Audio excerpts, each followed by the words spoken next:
Angela Merkel shkeli tokën shqiptare, eksaktësisht në orën e paracaktuar 13:35 minuta në aeroportin e Rinasit, ku është pritur nga delegacioni shqiptar i kryesuar nga zëvendës kryeministri Niko Peleshi, duke shënuar kështu vizitën e parë të një kancelareje gjermane në vendin tonë. Më pas, kancelaria gjermane Angela Merkel është nisur drejt kryeministrisë në masa të rrepta sigurie.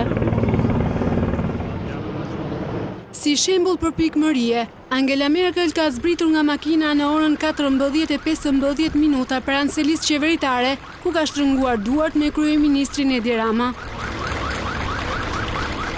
Kancelaria gjermane është pritur me nderimet më të larta në tingujt e himnit të dy shteteve. Sonja Kancelare e Republikës Federale të Gjermanisë, truplora nderit.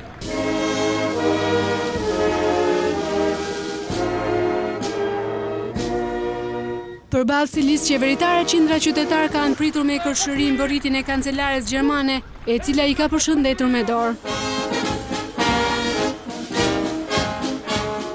Kancelaria Merkel do të qëndrojë për 4 orë në Tiranë, ku janë parashikuar takimet e 2 delegacioneve, e gjithashtu edhe takimi kokë më kokë me kryeministrin Edi Rama dhe kancelaren gjermane Angela Merkel. Menjëherë pas takimit pritet të mbahet konferenca për shtyp në selinë qeveritare, ku kancelaria gjermane do të përcjellë mesazhet e saj në krah të kryeministrit Edi Rama. Më pas, kancelaria gjermane do të pritet në një takim të posaçëm nga kreu shtetit Bujar Nishani, e për ta përmbyllur vizitën e saj me konferencën ekonomike gjermano-shqiptare, e cila mbahet në ambientet e Tirana Business Park. Vizita e kancelares gjermane në Tiranë është pjesë e turit që Angela Merkel ka në rajonin e Ballkanit, ku aspiratat europiane dhe stabiliteti i Ballkanit janë në fokus të bashkëbisedimeve në takimet me krerët e qeverive të rajonit tonë.